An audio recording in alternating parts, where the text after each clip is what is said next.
이제 시험 며칠 남았게요? 60일. 60일 남아서 왜 그럴까? 그러니까 저는 이제 스터디는 그런 방향성이 좀 필요하다고. 왜 이렇게 물을까요? 왜 쓸까요? 이런 거 있잖아요. 그래서 그 기본은 모의고사를 내고요. 그 답안을 제 시간 내에서 이제 외워오듯이 틀을 좀 잡아오고, 근데 틀 잡고 하는 부분들은 되게 잘하시고 솔직히. 그래서 이렇게 틀 짜고 이런 부분들 좀 잘하시는 분들이 계서, 그래서 플러스 알파로 왜 그럴까? 배경은 뭘까? 이런 것들을 고민하고, 그리고 현재 어디까지 와 있을까?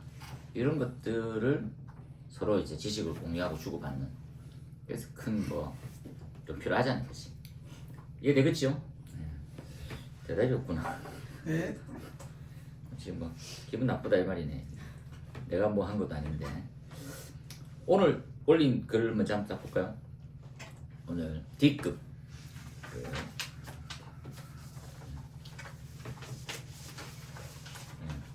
D급의 이제 완성이 됐네요. 제가 약간 어설프게 좀 싫어했던 게, 마그네슘 나부랭이 끄면서 이게 뭐 소화기 승인 기준을 하냐. 그런데 아직까지 이거 아닙니다. 확정은 아니고. 근데 이거 한두 달 이내에 이제 확정돼서 나올 거거든요. 그래서 안 올라온 것도 그 마그네슘도 똑같이 결정이 났어요. 그래서 금속화재. 금속화재 특징이 뭡니까? 금속화재 약간 모호하거든 솔직히. 금속화재 특징은 고온. 고온이고, 그럼 뭐 심지어 뭐 높은 건 한 3, 4천 도까지 올라가는. 그죠? 그래서 잘 경험은 못 해봤지만, 이게 물은 그죠? 수소로 분리하기가 진짜 힘들거든요. 과학적으로도. 그건 하지 못하는 거죠. KF가 직원 친구거든요. 네. 마찰 마지막에. 올 연말에 이런 소리 하고 있으면 나가립니다. 네. 네. 이미 생각 다 난 건가요? 네, 벌써 다 났어요. 이건 뭐 기술을 해서 막고 자시고 아니고, 그냥 이제 이런 이슈 들리면 그냥 발빠르게 준비하는 게 속 편합니다. 네. 이건 뭐 한 번 나오면 땡입니다. 그렇죠? 나오기 전까지. 네. 하고 요게 처음에 배경은 UL하고 ISO 그대로 답습하듯이 갖고 왔거든요. 근데 이제 이게 기존에 이제 실험하고 이런 것들은 미리 있었는데, 이게 현실성이 좀 없는 거죠. 그 가장 큰 이유는 D급이 거의 없어요, 우리 주변에. 그 D급의 가연물 자체를 취급하지 않습니다. 지금 해봐야 다시 위험물하고 이게 약간 접목시키면 칼륨과 나트륨은 삼류위험물이거든요. 그죠?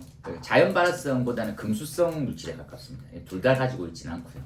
그에 비해서 마그네슘은 보면, 이 마그네슘은 진짜 터무니없죠. 마그네슘은 이게 분은 안 되는데, 마그네슘 분 정도의 크기지 않으면 이제 아예 뭐 반응을 하지 않아요, 얘네들은 상온에서.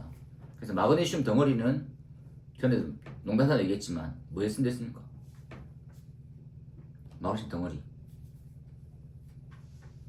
마그네슘 덩어리. 부식 방식에 씁니다. 철길 있잖아요. 선택배리법 안 들어봤습니까? 땅속에 묻어버리면 철 대신 내가 희생돼야 되지. 그렇죠? 희생양극의 대표적인 물질입니다. 그렇죠? 그러다 보니까 걔네들은 전혀 위험성이 없는 개념하고 똑같아 솔직히. 근데 위험물법에 보면 2mm죠. 2mm. 2mm에 대한 덩어리 지지 않거나 뭐 등등, 그보다 2mm보다 크기가 작으면 진짜 위험해지는 거죠. 이렇게. 공통적인 특징이 뭡니까? 라면 소화대책이 전혀 없는 거예요. 적어야 되는 거죠. 소화대책은 도대체 뭐가 있을까요? 물론 우리가 알고 있던 소화약제는 다 소용성이 없어요. 물 안 돼, CO2 안 돼, 그리고 가장 많이 활용하고 있는 게 지금 쓰지 않지만 사열마탄소, CCL4라고 하는 것들 아무도 쓸 수가 없어요. 그러면 이제 뭘로 끌 수 있습니까? 이런 거죠. 그래서 대책은 마팽팽입니다. 마른 모래 팽창질석, 팽창진주화. 그렇죠? 그 형태인데, 뭐 장점과 단점을 똑같이, 아리셀 화재만 아니었으면 도입 안 됩니다.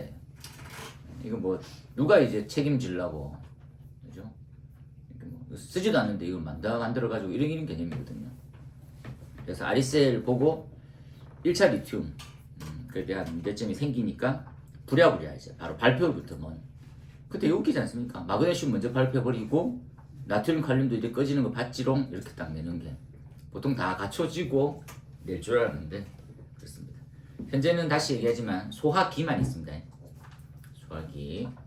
소화설비는 대책이 없고 소화설비는 기껏 해봐야 분말만 됩니다. 분말. 금속 분말.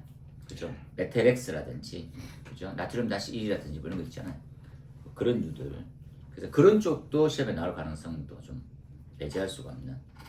금속 소화기가 형식 승인 기준 안에 나왔던 내용은 이렇다 이렇게 단톡방 올려져 있는 내용들 보시고 그렇죠? 그 다음에 이제 성능 시험이 제일 중요한 부분이니까 보시면 공통사항이 있고요. 요 파란색으로 되어 있는 부분이 지금 개정돼 가지고 올라져 있습니다. 그래서 마그네슘 합금 칩은 2.7kg 이상, 그죠? 그러면 D급 소화기 약재 중량은 13.6kg인데 엄청 크죠. 우리가 생각하면 이제 이게 분말 개념이잖아요. 분말은 몇 킬로 이상이 되어 있습니까 하면 20kg, 20kg급입니다, 얘네들이. 이해되시겠죠? 그래서 이것들을 적재하고 뭐 이렇게 활용하기 쉽지 않죠. 나트륨 칼륨은 1.4kg 불 끌 수 있다라는 거죠. 13.6kg의 약재로 네. 그 가연물 나트륨 칼륨 2.4kg 끈다는 네, 거잖아요. 그런 개념이죠. 네. 그렇게 딱 보고 그럼 재료 규격은 등등 해서 시험은 크게 두 가지입니다. 마그네슘 불 끄는 방식 하나, 그리고 나트륨 칼륨 거 하나. 이번에 이제 들어오는 그렇죠. 그래서 안을 마그네슘은 합금 칩하고 절연유하고 짬뽕 된 것을 네, 맞아요. 시험하는 거고 맞아요. 나트륨은 순수 나트륨인데 맞습니다. 네, 나트륨은 반응성이 엄청 높아가지고요. 1.4kg 그러니까 제 듣기로는 이제 나트륨은 1kg이 수류탄하고 똑같아요. 네. 반응성 정도가 엄청 위험합니다. 그래서 그 반응성 우리 범주 내에서 이제 화학 실험실인데 세슘이 끝판왕이라더라고요. 세슘이 액체거든요. 이렇게 액체 금속처럼. 근데 그 산화 노출되는 순간 이렇게 뻥 대기 중에 수분하고 강해가지고. 요 지금 이 페이지를 보시면 시험 모형이 있죠. 틀 배우시고 밑에 그 1시험, 1수화 시험, 2수화 시험 등등등. 거기 보시면 절상 60%를 고륙에 입힌 상태에서 해라 이렇게. 그죠? 그거 하고 점화원 불고스 등등에서 1수화 시험이 표면적 50% 확산 수화 확산됐을 때 불 꺼야 되고 2수화 시험은 75% 그죠? 높아됐을 때. 그리고 비산되는지 확인하고 비산되면 큰일 나죠. 그래서 그 이유도 한번 고민해 보시고 그 다음 60분간 방치됐을 때 재발화가 없어야 되는. 이게 이제 자연발화에 보면 금속류, 금속 분말, 철분도 마찬가지입니다. 금속 분말과 절상류가 자연발화거든요. 그런 거 이제 우리 기사 때 많이 봤잖아요. 예, 그렇게 해서 뒀었을 때 자연발화 절대 일으키면 안 된다는 거죠. 읽어보시면 거기에 완전히 소화, 잔염, 잔신이 포함되고 10분간 재발화 안 되는, 재연소 안 되는 요걸 딱 되는 거죠. 그리고 놀라운 점이 시험 재료의 중량이 10% 이상 미연소 상태로 남아 있어야 된다. 이게 좀 약간 좀 까다롭구나. 이렇게. 이게 무슨 말입니까 하면 이 금속은 무슨 연소랍니까? 표면 연소라고. 표면 연소라면 약재가 도포되더라도 산소가 진짜 작은 환경인데 그래도 계속 저산소 상태로 연소가 돼요. 근데 1시간 동안 발화 없는데 속으로 타고 앉아 있으면 안 되거든. 그래서 다 나머지 측정해 봤는데 뭐 중량을 재보는 거예요. 그 타버린 거지. 그럼 나가린 거예요. 덮어도 못 믿겠다 이 말인 거지. 이해되시죠? 그래서 좀 까다롭습니다. 까다로워. 그 다음에 칼륨과 나트륨 진짜 위험하죠. 그래서 어떻게 강철 프라이팬에 고기 구워 먹으면 맛있겠다. 서울에 약간 고깃집에 무쇠솥 이런 거 있잖아요. 그래서 직경이 54cm, 그죠? 높이가 15cm, 두께가 2mm인 거. 진짜 이건 서울의 유명한 고깃집 불판 사이즈하고 똑같은데요. 거기에 공기가 통하지 않게 덮개가 있어야 되고 시험 모형 옮길 수 있게 측면에 손잡이 이렇게 딱. 이 불판인데 불판, 그렇죠? 원형 강철 펜 이렇게 됐습니다. 똑같이 2연속 시험 2회 모두 완전 수화해야 되고 비사는 안 돼야 됩니다. 몇몇 가지는 주요하게 체크해 놓으세요. 일단 넘어가서 보니까 금속 재료 넣고, 그죠? 내부를 금속을 520도까지 가열해서 공기 유입하면 액체 금속이 발화된다. 이런 거죠. 액체 금속이 550도까지 가열했을 때 가열장치 제거하고 그 다음에 약자 방사 딱 하고 난 다음에, 그죠? 그 다음에 4시간 동안, 요 4시간이네요. 아까 마그네슘 같은 경우에는 60분만 해도 충분히 이제 소화 진압이 됐다고 반응성이 떨어지니까. 근데 얘는 진짜 미친 반응성이거든요. 4시간 동안 놔뒀는데 문제가 되더라는 거죠. 4시간 동안이라는 게 조금 높네요. 그리고 이 기준이 하나 더 들어가 있어요. 재발 안 되는 건 당연하고, 그리고 주변 대기온도보다 20도만 높아도 큰일 나요. 이해되시겠죠? 이런 것들은 그냥 기준 문제 등등이고, 배경을 다시 한번 말씀드리면 금속 화재에 대한 위험성, 그렇죠? 보통 우리가 마그네슘은 금속 화재라고 불리우는 건 좀 약간 부끄럽습니다. 왜냐하면 이제 지정 수량만 봐도 알 수 있거든요. 10kg. 10kg에서 500kg. 마그네슘 분이 안 됩니다. 참고로.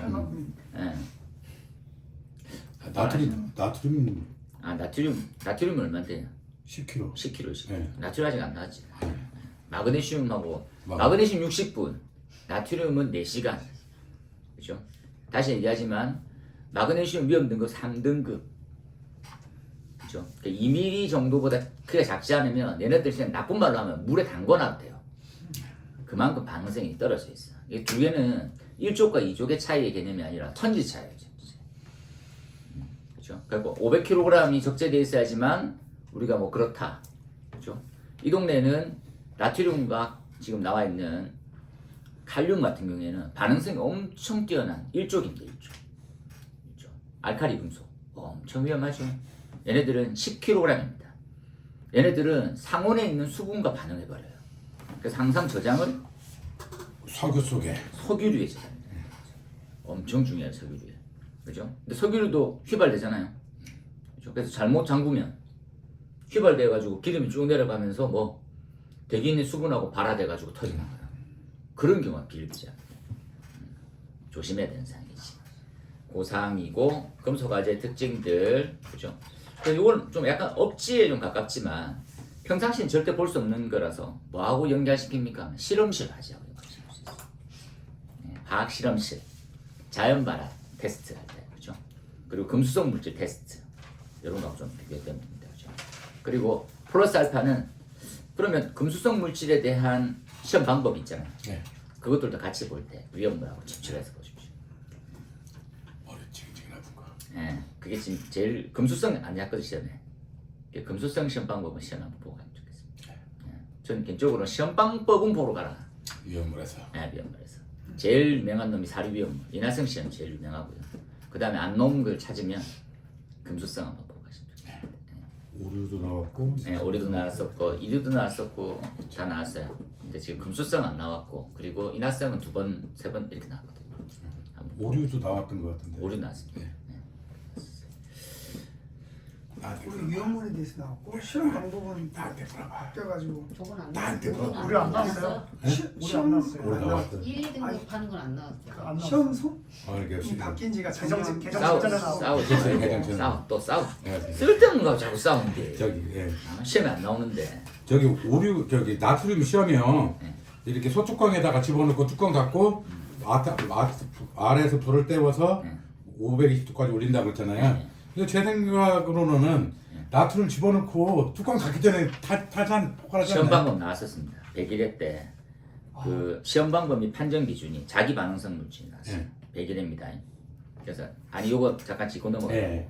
그래서 그 뭐 안 나왔습니까? 자연 발화성 나왔어요. 금수성 제가 안 나왔다고 다시 얘기하죠. 네. 사류는 3번 나왔어요. 네. 사류 3번. 85회, 그 다음에 105회, 네. 그 다음에 가장 최근에 129회. 네. 사류는 3번 나왔어요. 근데 사류를 먼저 보는 게 원칙이에요. 근데 130회 때는 좀 나오기 힘들지. 그죠? 그래서 안 나온 걸로 따져보면 삼류 위험물 중에서는 자연 발화성이 108회, 그 다음 안 나왔어요. 그래서 금수성 한번 보고 가시고 예. 그리고 이류도 나왔습니다. 착화 위험성. 예. 인류는 105회 때 한번 나왔거든요. 그래서 시험이 전반적으로 다 나오긴 했어. 근데 안 나온 것을 찾아보자면 삼류위험물 중에 금수성, 육류 안 나온 거. 육류는 똑같아요. 산화성이에요. 아, 오케이. 그렇죠? 산화성하고 아까 말씀드렸잖아요. 뭐가 있습니까? 하면 충격에 민감성인데 네. 인류는 충격에 민감성 필요한데 육류는 필요가 없어요. 예. 액체거든. 걔는 시험에 나오면 안 돼서 그렇죠. 연대, 낙철. 되겠죠? 예. 그렇게 해서 이제 싸우는 것마다 싸우시면 예. 여기까지 딱 됐네요. 그 다음에 아까 얘기했던 거. 네. 이 네, 소뚜껑에다가 소뚜껑에다가. 나트륨 집어넣고 뚜껑 닫고 네. 밑에다가 불을 떼서 그러네요. 520도까지 올린다고 그랬잖아요. 근데 제가 생각하면 그 전에 탈 것 같아요. 나트륨이 실험체가 아니요. 그러니까 나트륨이 네. 상온에서 이렇게 넣어두면 네. 나트륨 분은 폭발하잖아요. 그 안 남는 덩어리 상태는. 아니 그러니까 이 수분에 대한 정도인데 예. 이게 뭐냐면 그 마그네슘 분이나 나트륨 네. 분이 대기 중에 있는 수분하고 반응할 정도가 아니고 수분이 만약에 없으면 반응을 전혀 안 해요. 예. 안 합니다. 근데 수분이 이게 있어요. 자연 발화 온도가 500도인가 뭐 이런 게 될 건데 그거 한번 좀 보셔야 될 것 같아요. 저도 그거 한번 기억이 잘 안 나는데 이게 520도로 하고 있는 이게 개념이 있거든요. 저도 살짝 더 봐야 되죠. 요 520도로 가열하면 그죠? 가열하면 발화가 될 건데 나트륨의 자연 발화 온도는 115도. 115도밖에 안 됩니까? 분말의 경우는 공기 중 자연 방치하면 상온에서도 자연 발화가 자연 된다. 발화가 하죠. 네. 만약에 금속을 520도까지 가열하고 제 생각엔 그 전에 불날 것 같아요. 그러니까 마그네슘이 몰라도 그러니까 지금 이게 그 미니즘은 한 53cm 소뚜껑 솥단지에다가 가마솥 아니지 바닥이 평평한 가마솥에다가 놓고 집어넣고 뚜껑 닫고 거기다 불을 떼면 그 지가 폭발해 버리지. 아니 제 생각에 제가 왜 그러냐면 저기 그 코샤 가이드 코샤도 있죠. 봤는데 2055년 2월달에 이게 딱 이 자리에 올라와 있더라고요. 이거 너무 좋아서 일단 공유를 좀 하고 싶은데 그래서 이제 오늘 이따 하지 말고 지금 하시죠. 지금 그래서 이제 교수님이 오늘 문제 준 그 리튬에 관련해서도 여기 딱 보기 좋게 정리가 돼 있어서 좋네요. 그래서 참 나는 교수님 여기서 문제 되는 줄 알았어요. 그래서 저는 참고로 그 타기술사 다 기술사. 네, 여러가지고 그러니까 소스는 여기일지도 모른다는 맞아요. 거죠. 그럴 수 있겠죠. 그는 타기술사도 안전 쪽은 다 호사를 더 많이 보거든요. 지금. 타기술사 시험이 여기서 나왔을 수도 있네요. 네, 그러니까요. 그거 딱 보시고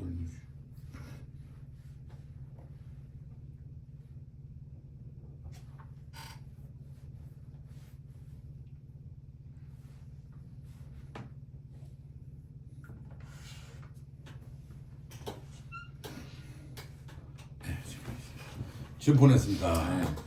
제가 생각할 때는 아주 좋은 자료로 느껴졌어요.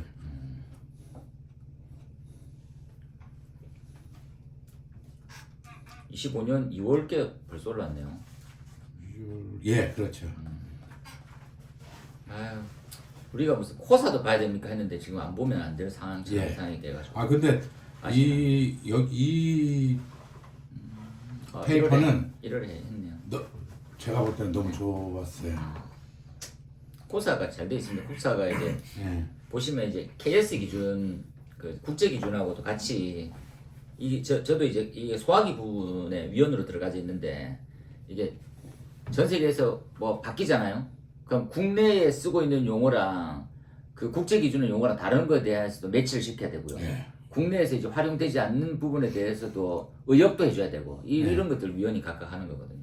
그래서 별 문제 없으면 그대로 갑니다. 하는 것들 등등. 지금 리튬 나와 있고 칼륨 등등 그때 있네요. 2월달에 교수님이 그 톡 보내주신 거에 네. 그 리튬이 질소하고 반응을 한다. 네. 뭐 그런 거 보내주신 적이 있거든요. 그 네. 사이트에 네. 여기에 딱 그 개념이 있어요. 그래서 좋네요. 그러면서 결론적으로 리튬 화재는 그 질식소화한다고 질소통에다 집어넣으면 큰일 난다라는 내용이 있거든요. 질식도 안 되겠네요. 예. 질소도 안 되겠네. 예. 그렇네요.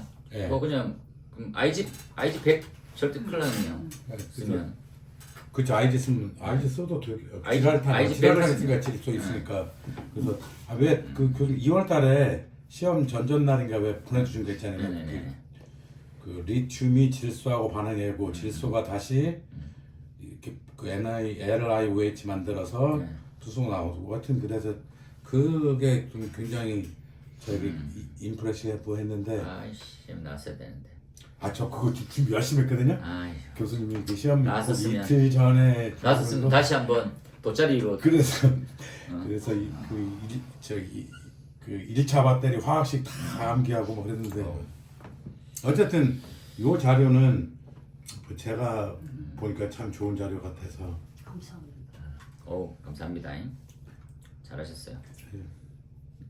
그다음 오늘 2회죠. 네. 2회가 비교 회전수 이게 2회입니까? 3회. 아 이게 3회입니까? 2회 한번 보러 갑시다. 2회는 2회 배관 내부의 낙자 손실, 돌연 확대 축소, 리튬 위험성, 리튬 취급 핵심 안전 수칙 이런 것들은 다들 그냥 코사 가이드가 제일 잘 돼 있습니다. 그 다음에 이산기체 상태 방정식 유도, 랩이 등등등. 8번 어떻게 썼을지 제가 궁금하네요. 그리고 화재 알림 설비의 시대가 왔어요. 빨리 준비하십시오. 화재 알림 설비의 시대입니다. 답을 한번 딱 체크해볼까? 답을 무죄 5 이렇게. 부차가 손실,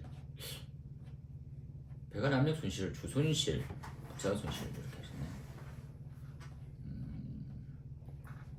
다른 분들 거 동욱님은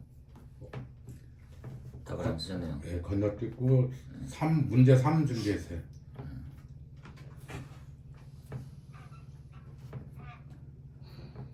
그다음에 답지가 왜 이렇게 없노? 혜영님은 답 보냈죠? 저는 오늘 올렸는데 다는 못했어요. 바쁩니까? 네. 바쁘답니다. 네, 혜영님 숙제. 리튬 이렇게 있네요.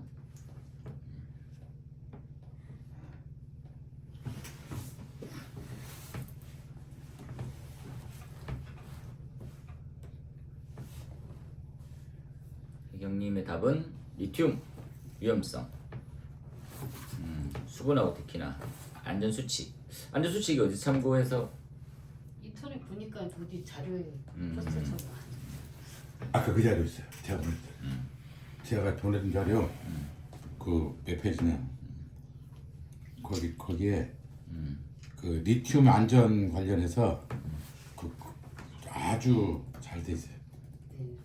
요거랑 더불어서 리튬도 반응성이 뛰어나거든요, 그죠? 비등해체, 진기, 팽창 폭발. 아까 교수한테 보내준 거 몇 페이지 이게 10페이지. 페이지에 타 기술사도 여기서 우리 같은 10페이지에 우리 위험물 관리법에 또 이런 내용 없는데 리튬은 이상하게 위험물 관리법에도 언급이 거의 안 되는 것 같아요. 거의 언급이 안. 그렇네요. 네. 제가 리튬이 삼유위험으로 들어가네요. 네, 삼류 위험물이긴 한데 위험물 안전관리법이나 위험물 안전관리법에 더 유명한 건 알킬리튬. 네, 그렇죠. 더 유명하죠. 그러니까 리튬 홑 원자로서 리튬은 거의 언급이 안 되는데 맞아요. 여기 보면 아까 잠깐만 리튬도 석유 속에다 집어넣어라. 나트륨하고 똑같이. 그다음에 저장 지역을 어찌해야 된다고 그러고 많이 되죠. 예? 내용이 많아요. 내용이 난 그래서 교수님이 이거 보고 우리한테 숙여졌나 내 생각에 그랬지. 그런 걸로 가시죠 그러면. 오늘 그런 거다. 이러면서 부티리튬하고 맞네요. 어우 트리에틸알루미늄하고도 이거 지금 금수성 물질 이제 향연입니다. 지금 올린 자료가 그죠. 예, 금수성 물질에 대한 응. 저장 취급 안전 대책 뭐 이렇게. 네. 그래서 우리가 지금 물을 수 있는 몇몇 가지만 좀 조심하고 끝에는 이제 메텔엑스하고 와, 이 표가 있네요. 표. 이 표는 저도 처음 봤는데 NFPA 408에 금속 종류별 소화약제 쫙 다 있네요. 이게 불 꺼지냐 안 꺼지냐 그래서 나트륨 X, G1 그리고 TC, TD 뭐 이런 것들 있는데 쭉 다. 근데 이거 지금 금속 분말은 베이스가 흑연이더라고요. 그래서 염화나트륨하고 흑연 그걸 어떻게 혼종해서 잘 쓰느냐로 답을 찾더라고요. 됐습니다. 그 다음에 답 좀 적었어요. 몰랐습니다. 저 다음 주에 꼭 제출하겠습니다. 네, 왜냐면 이제 이것도 시너지를 아 예. 예. 잔소리 듣고 네. 좀 더 좀 플러스 알파하고 요 블레비의 개념은 그죠? 블레비는 엄청 특이한 놈이거든요. 그죠? 핵심 사항이 물리적 폭발이라. 이런 내용이 있는 거예요. 뭐가 있습니까? 이제 기사의 수준에 내부에는 어떠한 형태의 방막을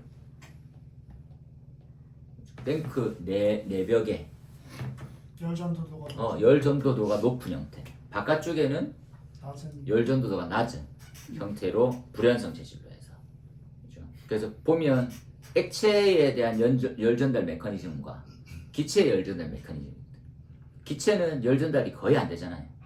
단열이 엄청 높거든. 그러니까 금속 면을 타고 가면서 열이 전파돼서 다 온도를 데우는 거고, 액체가 있으면 바로 액체 자체가 대류를 형성시켜서 냉각 법칙처럼 온도를 낮추는 형태거든요.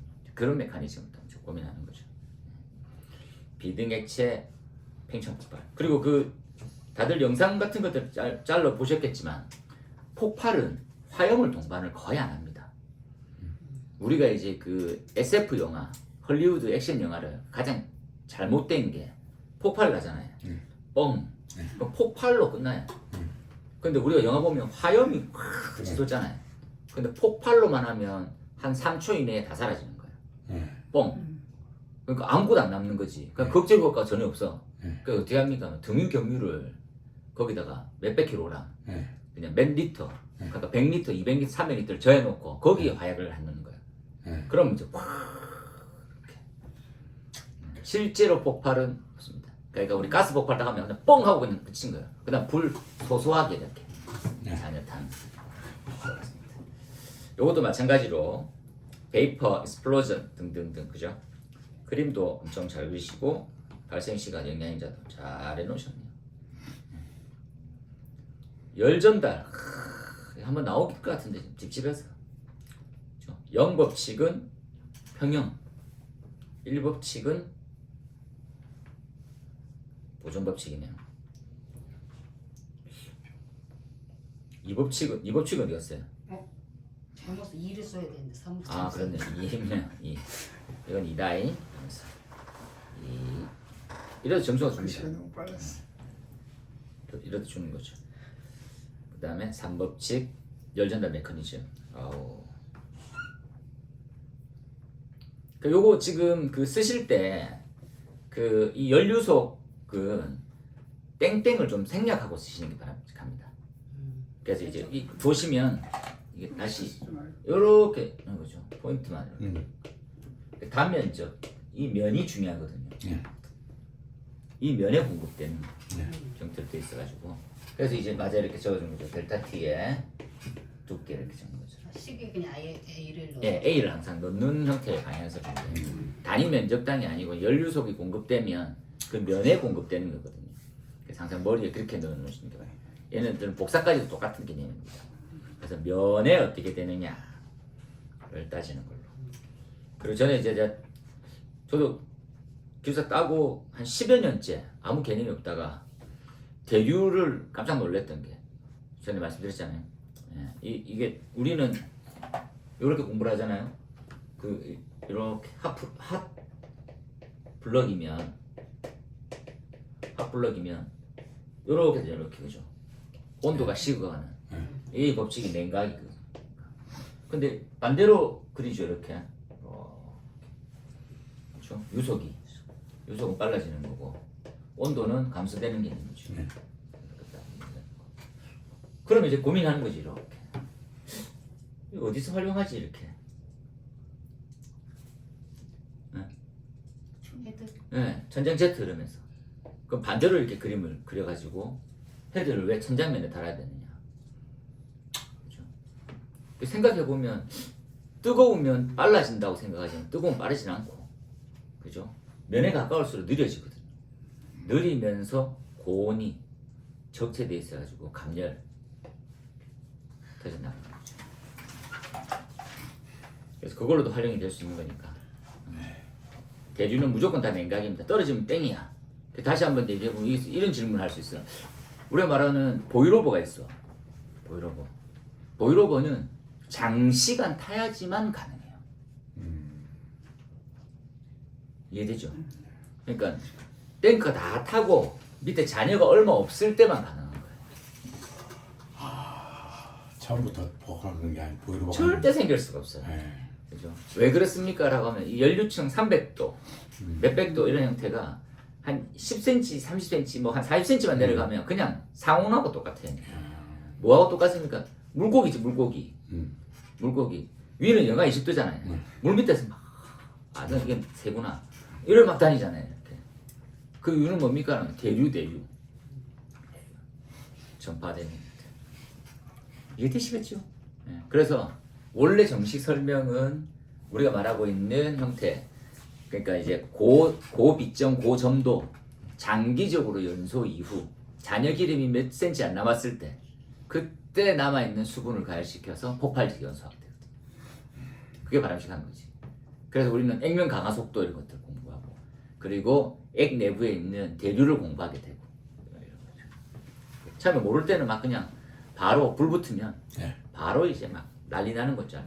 그래도 보통 어떻게 경험하냐 하면 실제 외국 영상들 많이 보면 다 소진됐을 때 불 다 껐다고 생각하면 놔둬도 그냥 꺼지겠다라고 싶어가지고 다 덮어놨는데 그때 하부로 가열된 형태가 잔여불하고 폭발적으로 연소돼요.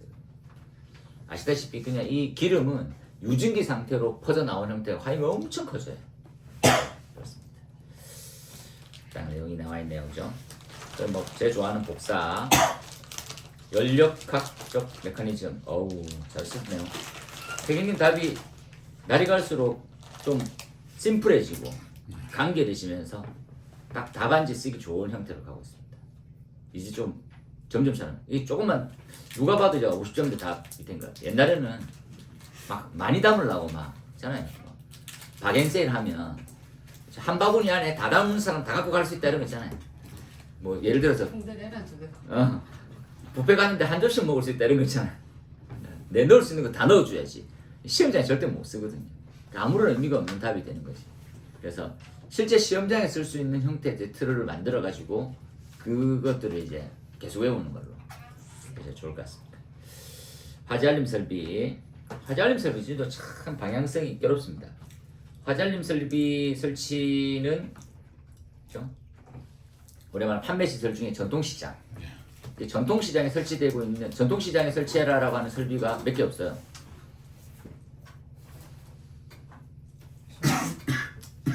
전통시장, 그러니까 판매 시설 중에 전통시장이라고 하는 설치 유지법에 어떤 설비를 설치해라고 하는 형태. 그러면 요번에 나왔던 거하고 유사한 형태죠.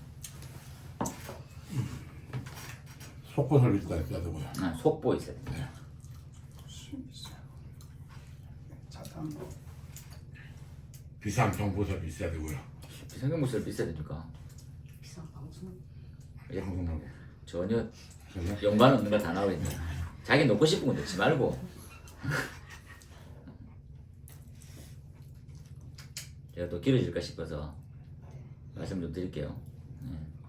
소설비 플러스 장타만. 네.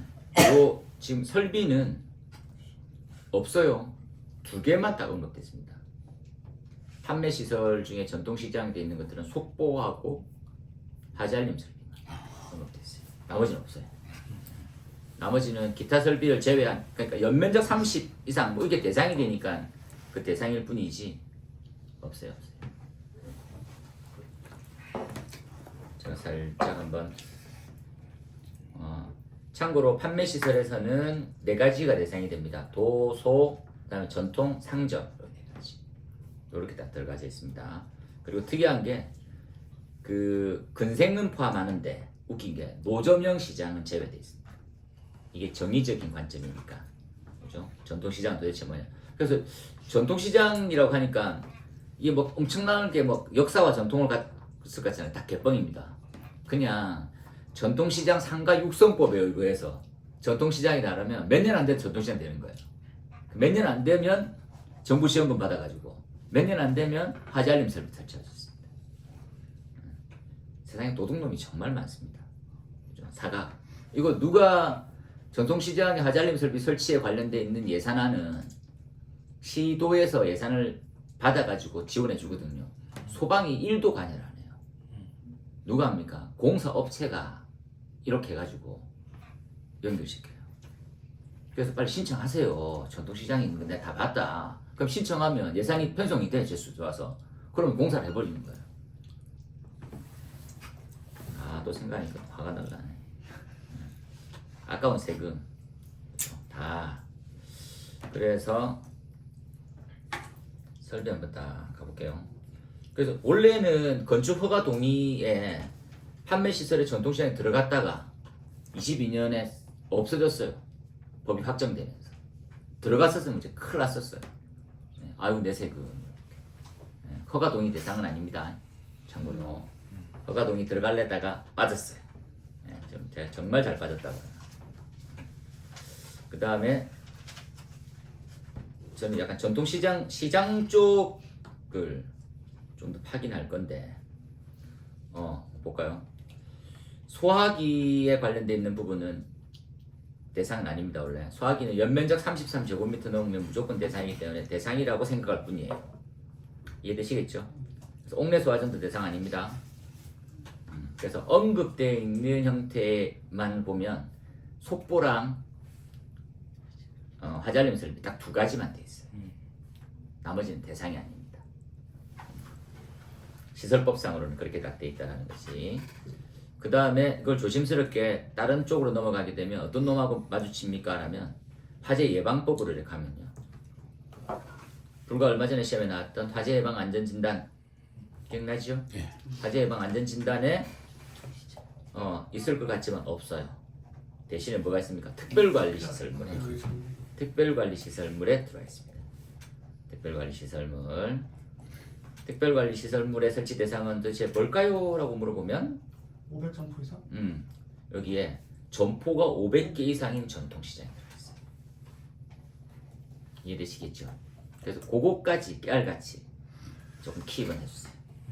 그 화재 알림 설비에 대한 주제를 소재별로 찾아보면 그렇습니다. 그렇죠? 그 다음에는 그럼 왜 이 문제에 대한 배경이론, 근거는 뭡니까? 다들 아시다시피 영세하거든요. 영세. 규모가 작아. 말 그대로 이거 500개 이상의 점포수지만 점포가 요만합니다. 이거. 우리 스타디룸 말에. 이게 막 200~300개씩은 우습게 돼 있거든요. 쫙 나열돼 있어요. 노후돼 있는 배선. 그리고 또 탈출 피난로 이런 개념 자체가 없어요. 소화설비는 더 없지. 그렇죠? 우리가 뭐 근대화 산업, 뭐 현대화 해가지고 지원을 많이 했었거든. 아시죠? 이거 덮개 이렇게 다. 그렇게 하고 막 해줬는데 왜 이걸 다냐? 그 전에 저 뭐 재미삼아 부산에 있는 그 서면에, 그죠? 이게 준비작동식이 동파하는 우려가 있어가지고 이 좀 시스템을 좀 바꾸려 했거든. 그래서 밸브 위치를 좀 옮겨야 되더라고. 그랬더니만 살다 시장 상인들이 제일 센 거예요. 기가. 그래서 그 밸브가 왜 우리 가게 옆에 들어오느냐? 내가 구청장 찾아갈까?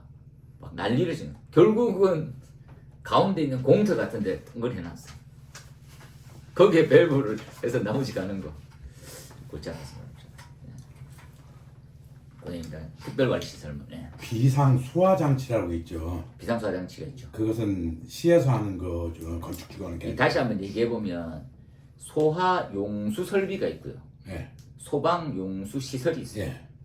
소방 용수 시설은 시도지사가 예. 우리 근에 야 우리 집 주변에 소방관이 불 끌 때 물 부족하잖아. 예. 그러면 물 퍼다 써라. 이렇게 딱 하는 거. 예. 그 설비가 있어. 예. 그런데 한 개 더 하지. 화재 취약하는 지구가 있을 건데 예. 그때는 비상소화 장치를 달아. 그렇죠. 이렇게 돼 있습니다. 그것은 그 관리는 시에서 하는 거. 다 시입니다. 다 시. 그렇죠. 전부. 시에서 하는 거 두 개네 그러니까. 네, 그렇죠. 그러니까 그 두 개라고 보기에는 좀 그렇고 또 다른 것들도 있나요? 개념은 어떻습니까 하면 소화 용수 설비 말고 소방 용수 시설이거든요. 예. 용수 시설. 예. 시설은 물이에요, 물. 예. 물. 뭐가 있습니까 하면 소급저가 있거든요. 예. 소화전, 급수탑, 저수조. 예. 그러겠다. 얘네들은 시도지사가 시도 예산, 그러니까 시도지사가 하는 것들은 소방력이거든요. 소방력은 뭐가 있습니까 하면 소방관, 인력, 그 다음에 장비, 그죠? 그 다음에 뭡니까? 물. 이 세 가지입니다. 그죠? 그러니까 사람의 인사 이동 이 등등 예산 편성하는 것들 시도지사가 하고 물 공급 시도지사가 하거든요. 그 다음에 장비 관련해서 지원들을 다 씁니다. 이것도 물에 관련된 거예요. 예. 근데 여기까지 하나 딱 나누고 두 번째 놔두면 이 화재로부터 소방관 출입이 아니 그 소방차 출입이 안 되는 거지. 네. 대표적인 예가 화재 예방 강화지구들 예. 이런 데에서는 비상소화 장치를 설치해요. 비상소화 장치입니다. 비상소화 장치는 어디서 제일 가깝게 볼 수 있습니까 하면 시장 입구 가면 있어요. 그러죠. 자랑 자랑. 예. 그래서 뭘로 돼 있습니까 라면 요 구성은 4종 세트로 돼 있죠. 뭐 소화전, 함이 있어요. 함. 예. 함은 성능 대상입니다. 참고로. 예. 그 다음에 뭡니까? 옆에 이제 요 소화전 있죠. 예. 이 자식 여기 와 있지. 예. 요렇게 요렇게 있죠. 땅 속에 요렇게 돼 있습니다. 이해되시죠? 네. 요 65mm 요 두 개 근접돼 있죠. 네. 길의 제한은 없어요. 예. 거기 호스릴 돼 있습니다. 예. 호스릴의 노즐 요렇게 연결시키는 거지. 이해되시겠죠? 네. 그러니까 소방차가 못 들어가는 거예요. 그죠? 근데 요것들에 대해서는 요 소급저는 얼마마다 설치되게 돼 있게요? 140. 어. 140. 180. 공부 안 한다. 60 나오면 아니 어떤 거야? 시도에 아. 소급저. 네, 소급. 소화전, 급수탑, 저수조는 예. 얼마마다 하나씩 설치되어 있냐고. 아, 저기 주사공 140.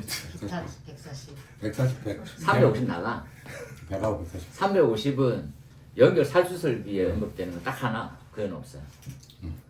얼마? 100 아니? 100입니다. 예. 주상공 100이라고 제가 예. 말씀드렸어요. 야, 시상 주상공백은 떠오르는데 그게 뭔지를 몰랐다 이 새끼야. 이러면서 주거, 상업, 공업만. 예. 너무 신기한 농업이 없어요. 그건 140. 아, 주상공 녹이지. 녹이 있어, 녹. 네, 녹이. 이게 시도가 부지 선정을 할 때는 농이 들어가지 않아요.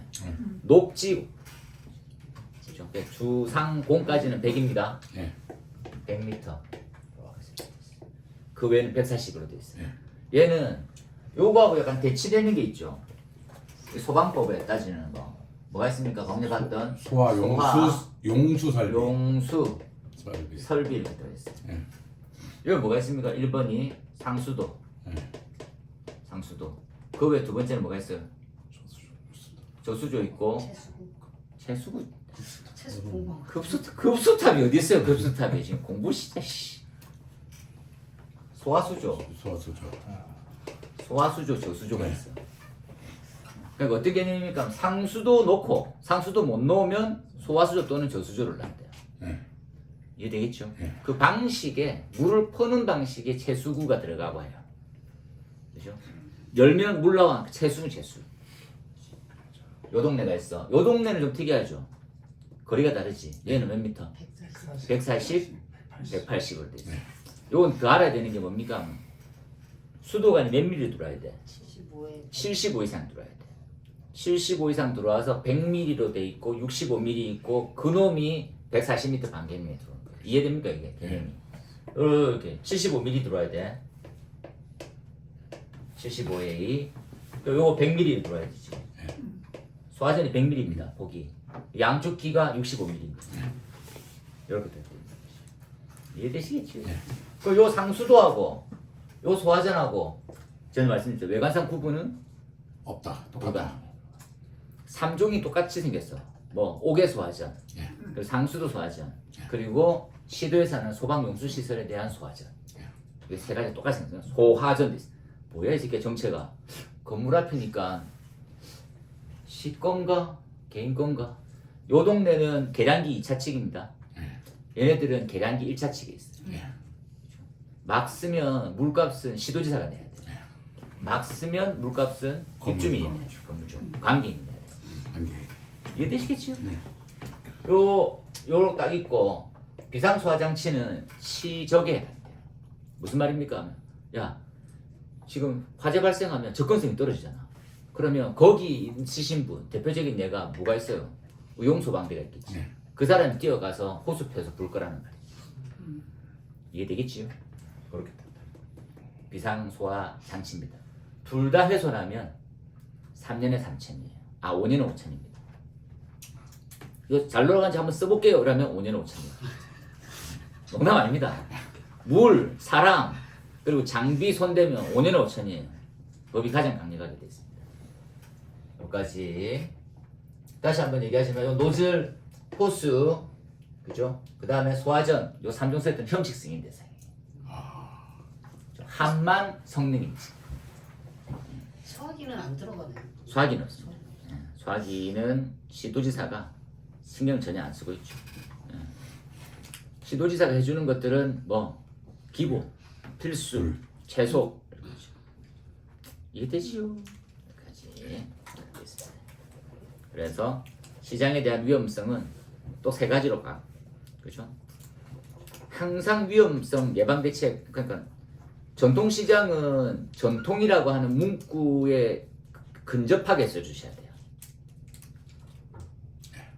그러니까 이제 약간 오래되고 뭐 이런 것들을 그냥 써라고. 근데 법의 요구는 이거다.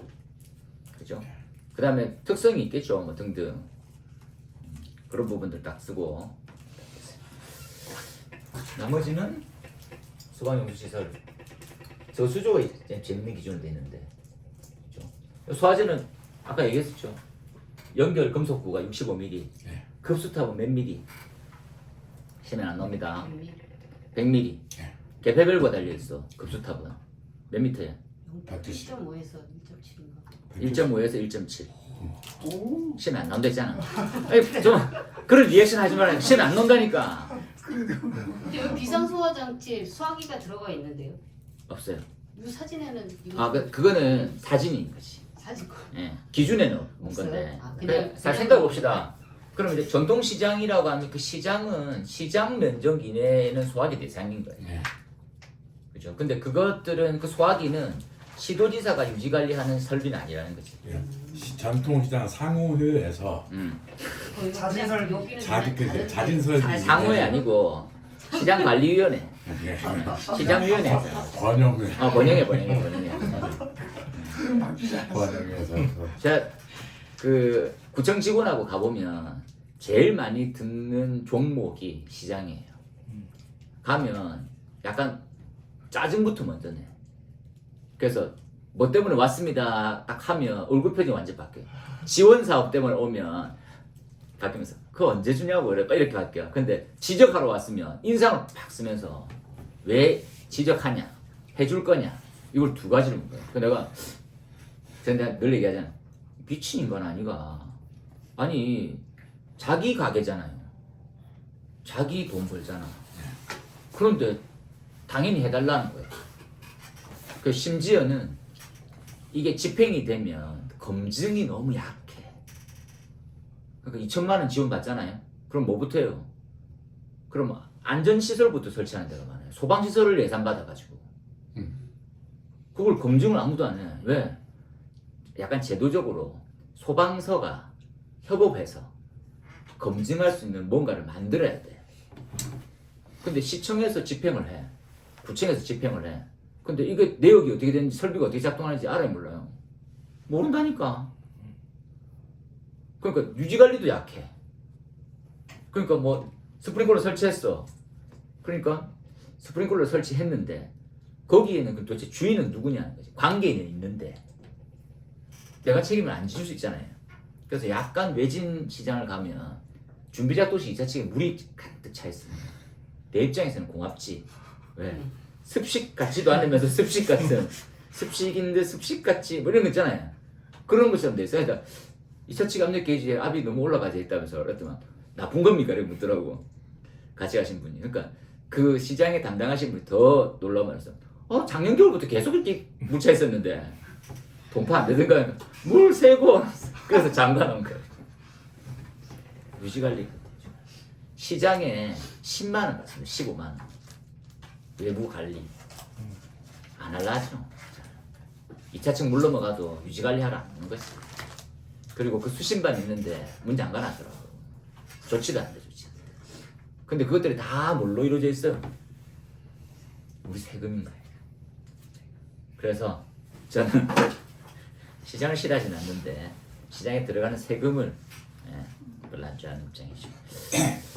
법에요. 그래서, 비상 소화장치 구성은 아까 얘기했던 호스 관창을 죽여주고 이거 톡으로 보내드렸거든요. 톡으로 보내드렸대 가운데.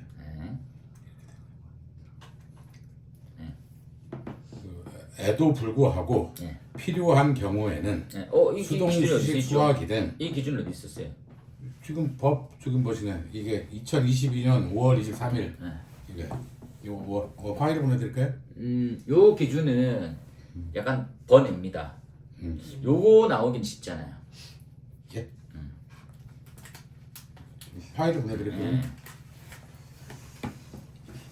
하여튼 시험에 나오지는 않고 아니 혹시 나올지도 몰라. 아니 저기 뭐지 그 화재 알림 설비 나오면 이 찍기 다시로 이런 것도 써야지도 모른다. 내가 지금 찍기 다시 안 써가지고 이게 집게다시는 집게거든요. 이것까지 넣으면 아니 이게 점점 나중에 이렇게 있잖아요. 그렇죠. 그러니까 지금 제일 중요한 거는 전통시장의 주된 개념과 전통시장에 들어갈 때 소방設備뭐 들어가는가 하고 거기에 이제 무조건 뭐 우리 반응이라고 무조건 뜨지만 화재 알림 설비 요까지 틀을 딱 먼저 세워야 돼요. 그 다음에 언급되고 있는 것 중에 이런 게 있구나 해서 한번 더 보는 게 괜찮은데 또 이거 암기밥 나 하면 안 됩니다. 아니 저 이번에 봤잖아요. 그 저기 위험물 지정 수량 5줄 썼더니 48점이 그렇게 안 나왔잖아요. 근데 거기다 이렇게 군더더기도 넣고 양념도 하고 양념 들어가지 않아요. 메이크업도 좀 했더니 50몇 점 나왔다고. 맞아요. 그러니까 알맹이만 듣던 화장을 좀 잘 해야 되는구나. 포장이 제일 중요한 포장. 그러니까 포장. 그러니까 예를 들어 화재 알림 설비 나오고 뭐 예를 들어서 한 16줄 쓰면 쓸 일이 없어. 그러면 뭐라고 말하고 써야잖아요. 뭐 전통시장이 어떻고 대상은 전통시장이 어떻고 전통시장이 현황 뭐 저치고 그러면 하여튼 쉽지 않다 그죠? 네. 근데 화재 알림 설비는 나오기 전까지입니다. 네. 하고 이제 이 자체가 약간 모으세요. 코어처럼. 그래서 그 화재 알림 기준 그 형태의 틀로만 해서도 몇몇 가지만 좀 하시고 그게 좀 되게 까다롭게 돼 있잖아요. 하고 지금 우리가 현행 기술력으로 그 모든 걸 설치하기에는 너무 부족하게 돼 있어요. 그래서 함부로 이렇게 확 나오지 않고 형식적인 기준도 있는데 그건 또 너무 또 갔어요. 그렇게 또 나오면 안 돼. 그래서 그런 부분을 감안해가지고 준비를 조금 하시면 좋지 않을까요? 라는 생각이 들고 그 다음에 뭐니?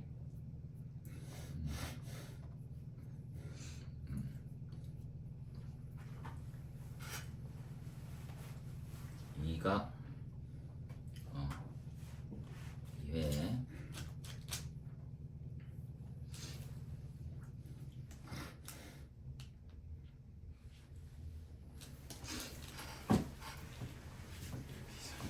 이 지금 TN, TT 이거 답 썼어요?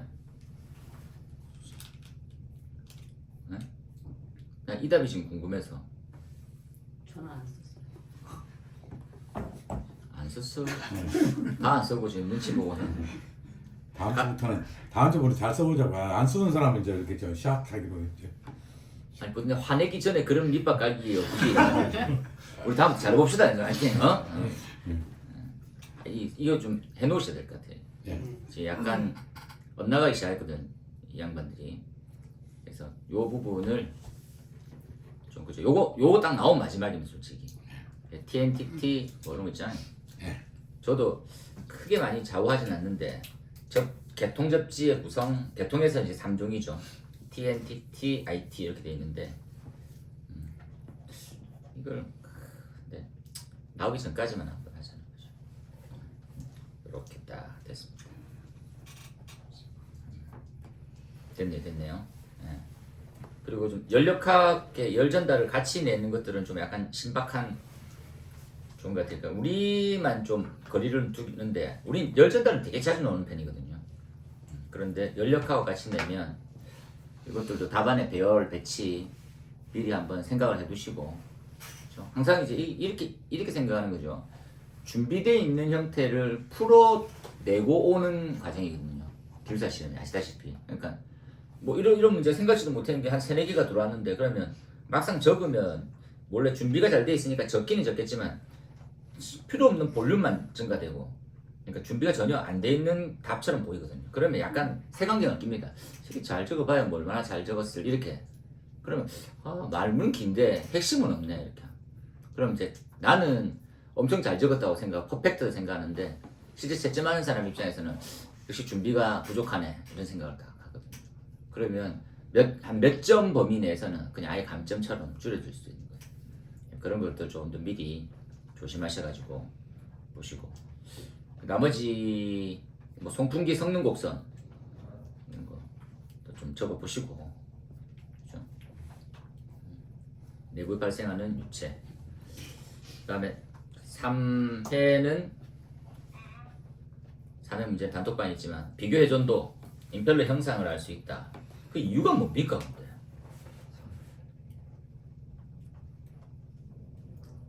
이건 후생님이 3회 문제가 어디?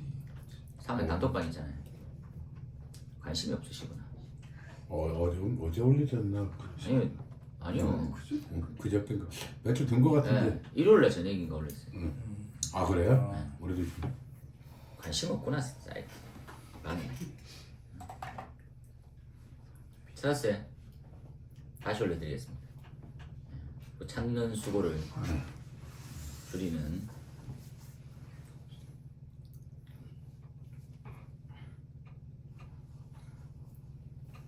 이렇게 올렸습니다. 이번 문제는 비교 회전도 임펠러 형상을 척도를 알 수 있다. 그 이유에 대해 설명. 어렵죠. 그 이유가 저도 약간 바로 시작은 하겠으나 이게 깔끔해졌다라는 느낌이 없을 것 같아서 답을 적으면. 그리고 2번 접지 기기 개통 똑같죠. 3번 잘 한번 적어보시고 대기압, 게이지, 진공압, 절대압력. 그렇죠? 약간 좀 절대압력에 대한 개념을 좀 잘 이해하셔가지고 설명하시죠. 절대계, 절대진 이렇게 말을 하는데 이 절대압력이 왜 어디서부터 어디까지 압력이 이거 말을 잘하면 되거든요. 추력을 10점짜리로, 풍량 조절도 10점짜리로. 이제 다시 하면 열방사 세 가지. 성량 조절은 10점으로 도저히 못 쓰겠던데. 근데 목적문데 질문을 나왔으니까 핵심을 최대한 어떻게 짜보십시오. 우리는 충분히 뭐 25점짜리야 어떻게든 다 준비되어 있을 것 같은데 이런 문제가 만약에 나오잖아요. 그러면 어쩔 수 없이 3가지만 적는 겁니다. 핵심 3가지. 그게 뭐가 있습니까? 라면 핵심은 횡, 토출, 흡입, 인버터 요 3가지만. 아 이렇게 이런 거도 쉽게 다시 한번 이렇게 나오는 거니까 페인이나 뭐 이런 거 적을 필요 없이 못 적는 거예요. 좀 이렇게 그림 그리고 네. 그래프 그리고 이런 것들은 아니 그림도 그리는데 그러니까 이제 성능 곡선상에서 표를 3가지를 내버리든지 차라리. 그죠?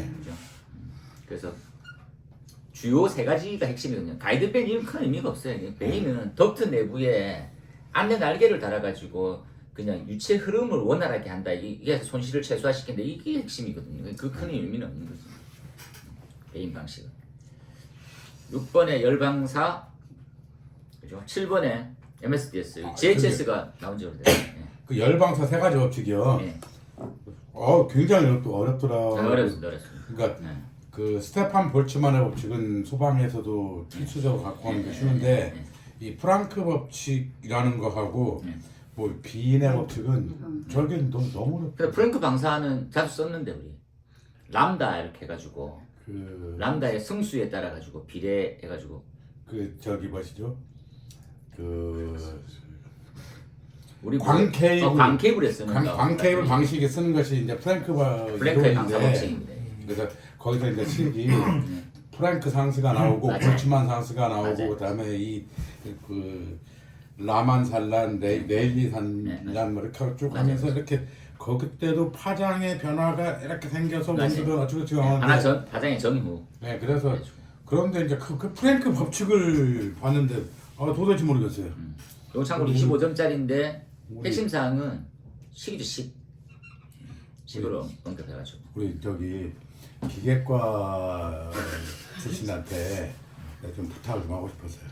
기회가 좋으면 맞습니다. 오늘은 저기지만 다음에 올 때는 이 프랭크 이론하고 그 빈의 법칙에 대해서 그러니까 예를 들어 내가 스터디하면 한 10시간 걸릴 것 같아.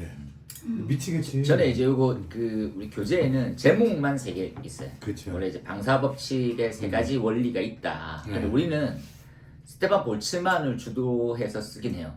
하지만 일반적으로 이제 다 그 계열 쪽에서는 다른 것들도 훨씬 많이 쓰고 있거든요. 좀 부탁해요.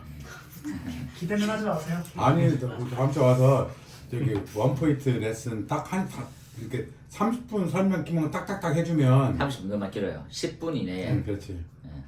처음 보는 것 같아요. 학교 다닐 분명히 공부하셨다고. 그러니까. 아니 연력학 배웠잖아요. 배웠죠. 네, 연력학이 다 알아. 그렇지.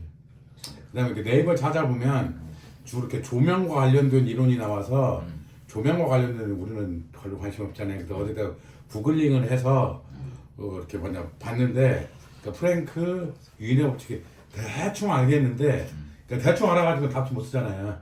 그러니까 남한테 설명할 수 있어야 답지를 쓰지. 그래서 우리 기계과 우리 저 과가 무슨 기계과 온 것도 있지? 저 화공. 화공하라고 그랬지.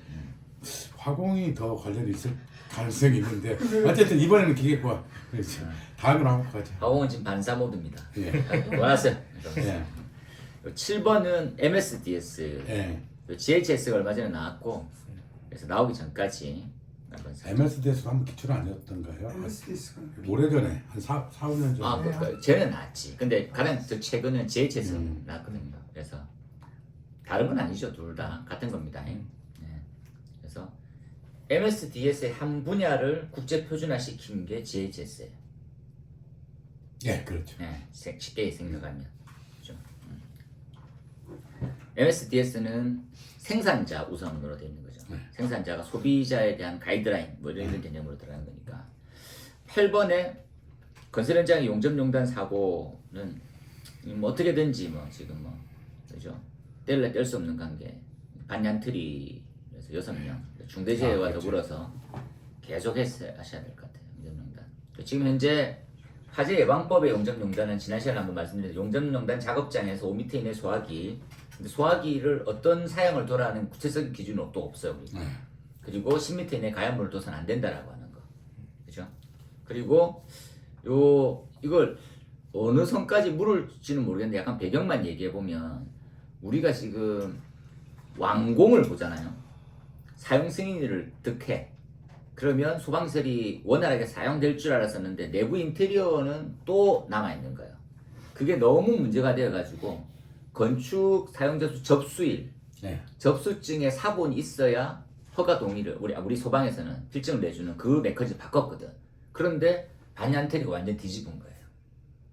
왜냐하면 소방 준공이 났는데 그 다음에 내부 인테리어 과정을 한 6개월 잡으면 몇 개월 잡아먹는다고 생각했거든. 그러니까 실내에 있는 방화문하고 다들 일단 철거를 한 거예요.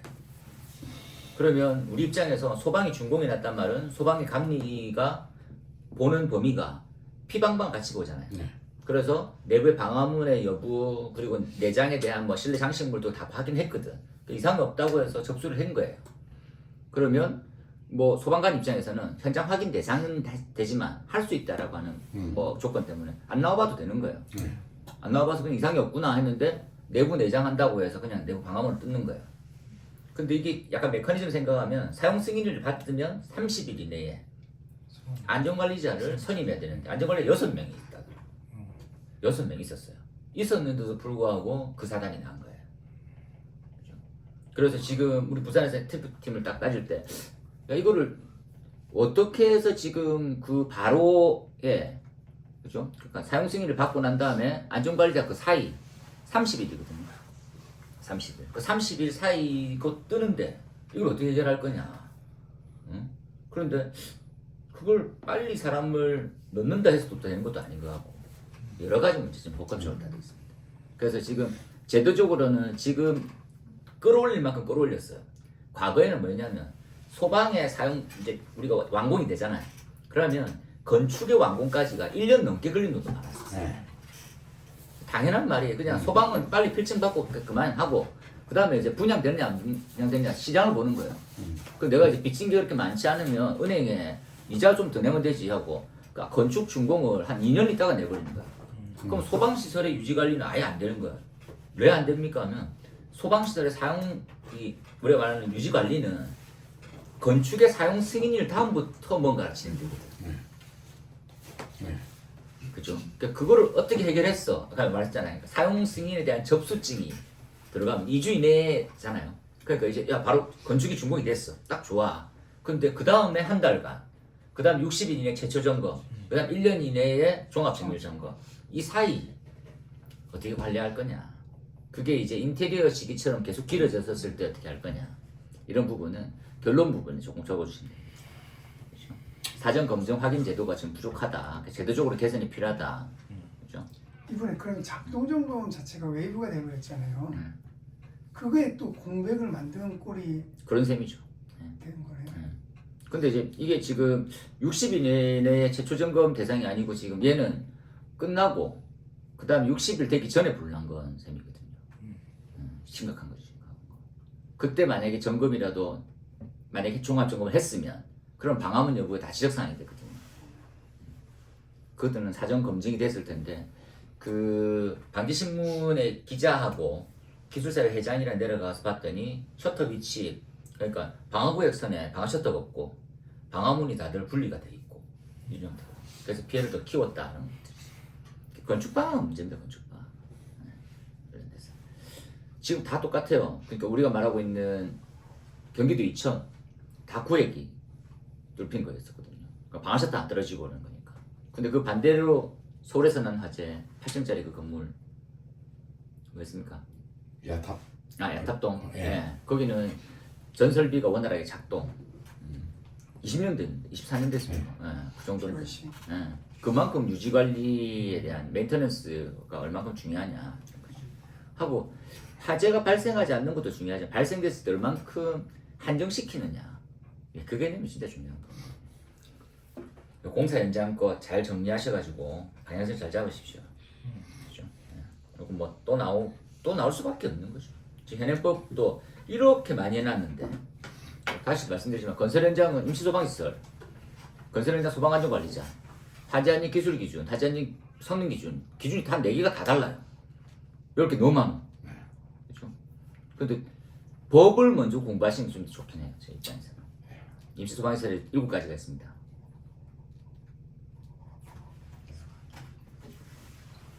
여섯 가지만 오고 있는. 소간, 비누가 비누간, 비방하고 앉아있다는 거. 도대체 몇십 번 얘기해야 됩니까? 그러니까 소화기를 얘기하는 순간 불합격이에요. 소간, 비누간, 비방 7가지. 그죠? 좀 더 들어가서 간이 소화 장치는 연면적 얼마? 3천 3천. 지무사 150, 600 600. 그 다음에 4층 이상. 비상경보 장치는 연면적 150 연면적 400 400. 지무 150 150. 그 다음에 3종 세트가 다 지무 150. 그렇죠? 용접용단 작업, 화재 위험 작업의 종류는 5가지가 있습니다. 그래서 그걸 빨리 다 배우세요. 뭐 있습니까? 인용전할, 가불 열분, 인용전할 문장 만들고 무슨 장관인가? 그다음 장관이죠. 인용전할, 가불 열분 해서 네 문장 4개가 저 만들어지고. 맨날 그 마지막을 안 외우거든요. 누가 지정한 그거 청장이 고시하는 것들은 청장고시 맞다. 법문구에 있으니까 그래요? 그것들은 유사하게라도 적어주시는 거예요. 청장고시. 청장고시는 볼돌이 있어요, 솔직히. 그러니까 이거는 이제 그 청에서 공문 내려오는 형태인데 그것까지 우리 외우는 거 아니고 그래서 청장이 고시하는 거. 그 정도 문구 어디가 써줘? 공문까지는 써주는 거. 그게 저도 그랬거든요. 근데 최근에 와서 느낀 게 어떤 것은 청장고시, 어떤 것은 행자부 장관고시, 어떤 건 대통령고시 뭐 이렇게 해서 아니 그게 다시 얘기하지만 법, 명령, 규칙, 기준 이렇게 돼 있거든요. 그러니까 규칙하고 기준은 같은 동네예요. 그 다음에 시도로 내려가면 시도 조례 이렇게 돼 있거든요. 그러니까 법은 기본, 그다음 명령이 2가지, 대통령령, 행정안전부령. 그러니까 대통령령은 우리는 행안부 라인이거든. 그래서 행정안전부 그리고 그러니까 시행령과 시행규칙이 되는 거지. 그 다음에 청장고시 또는 시도조례 이렇게 돼 있어요. 끝. 그 다음에 9번만 마무리하면 이거 못 찾았습니까? 이거 아직까지. 정전기 발생 메커니즘과 구합한 가스안전관리법상의 액화석유가스의 정전기 제거 설치 기준. 그 원래 같은 해경이 거 준 게 그게 그 액화 석유 가스잖아요. 네. 액화 석유 액체가 아니고. 네, 맞죠. 그러니까 석유 가스라고는 해경님이 그 어떤 누가 질문했는데 음. 그 같은 내용을 답을 해줬었고 환경안전정보가 어디서? 그게 자식들 그럼 이거 뭘 간다고 문제를 낼 수 있어? 근데 그 문제에 대해서는 그게 답인 것 같아요. 내 생각에. 그렇죠. 그까지 왜냐면- 준비하시고 하고 정전기 나올 시점 이라 생각하시고 좀 봐놓으세요. 네. 그냥 뭐 정전기 뭐 맨날 뭐 대전 10가지, 방전 5가지 외워봐야 시험에 안 나오고 있으니까. 그다음 우리가 공부하는 것은 그 액화 석유 액체 가연물에 대해서 정전기 뭐 방지 대책은 교재에도 많고 시험에도 나올 것 같은데 액화 석유 잠깐만 가스에 브레이크. 대해서는 안 나온 것 같아요. 잠깐 브레이크 걸면 액화석유가스는 LPG입니다. 행여나 뭐 생각 안 하고 있을 것 같아가지고 LPG의 정전기 제거 설비입니다. 그렇죠. 액화 검색을 부탄가스는 없나요? 액화 부탄가스도 있을 것 같은데. 부탄 LPG가 부탄. LPG라고 하는 말 자체가 부탄과 프로판이 들어가 있는 거고요. LNG는 메탄만 들어가요. 그렇죠. 그래서 천연 천연하는 메탄. 아니 LNG. 천연 LNG. 아니 그러니까 그걸 뭐냐 천 정확한 명칭을 얘기해야 되지. 아니 LPG는 리퀴드 페트롤리움. 그러니까 액화석유가스고 LNG는 Liquefied Natural Gas. 그렇게 했다는 거. 전문가들이 시험 안 나오는 걸 자꾸 이렇게 자기 업이니까 하는 거죠. 요 지금 액화석유가스는 LPG입니다. 검색하셔가지고 P가 페트롤리움이에요? 프로판이 아니었고. 난 참 모르고 있었구나. 프로판 아니죠. 맞아요? 난 프로판으로 그냥 아 생각했지. 프로판은 아니죠. 석유잖아요. 석유. 이게- 리퀴드. 네, 그러니까 LPG 자체가 네. 그냥 우리 LPG 가스 하면 프로판 가스 딱 이렇게 아니죠. 전혀 다르지. 가스통을 믹싱돼 있죠. 믹싱돼 있어요. 프로판도 있고 프로판하고 부탄도 있고. 부탄을 그러니까 믹싱 석유 비율 가스가 비율 믹싱을 시켜서 계절에 따라서 다르게 섞는다더라고요. 믹싱해서 쓰죠. 저희도 막 농담삼아 얘기했는데 왜 LPG는 통이고 LNG는 배관이냐? 이게 공부의 시작입니다. LPG는 가압액화고요. LNG는 저온액화이기 때문에 그 구형 용기가 압력이 잘 견디니까 아니 이송을 LNG는 가스로 이송을 하고 저희가 LPG는 액체로 이송을 해요. 반대되는 개념을 설명해 보면 LNG는 액화가 불가능해요. 그래서 배관을 밀면 압축이 안 돼. 그래서 밀려요. 그래서 잘 보낼 수 있어. 근데 LPG는 아까 방금 전에 LNG 거고 LPG는 가백화가 엄청 쉬워요. 얘네들은 배관으로 못 밀어서 밀면 액화돼 버려요. 그러니까 용기를 실어서 옮기는 게 훨씬 더 나은 거예요. 그리고 LNG는 잘하시니까 가성도 있으니까 옆에 그런 거 자꾸 몰아붙이기 없게 잘하시잖아요. 뭐요? 이렇게 얘기하면 우리는 서로 사이 나쁘죠. 쟤는 항상 나한테 모르는 걸 잘한다고 묻더라 이렇게. 오늘 여기까지만 하시는 거고. 여하튼 꿀 끓였던 이제 기분도 마무리 좀 하시고 나머지 60일 동안 개선 사항들 잘 고민하셔가지고 하는 걸로 하시죠. 오늘 여기까지 하겠습니다. 고생했습니다. 고생했습니다. 마지막 이런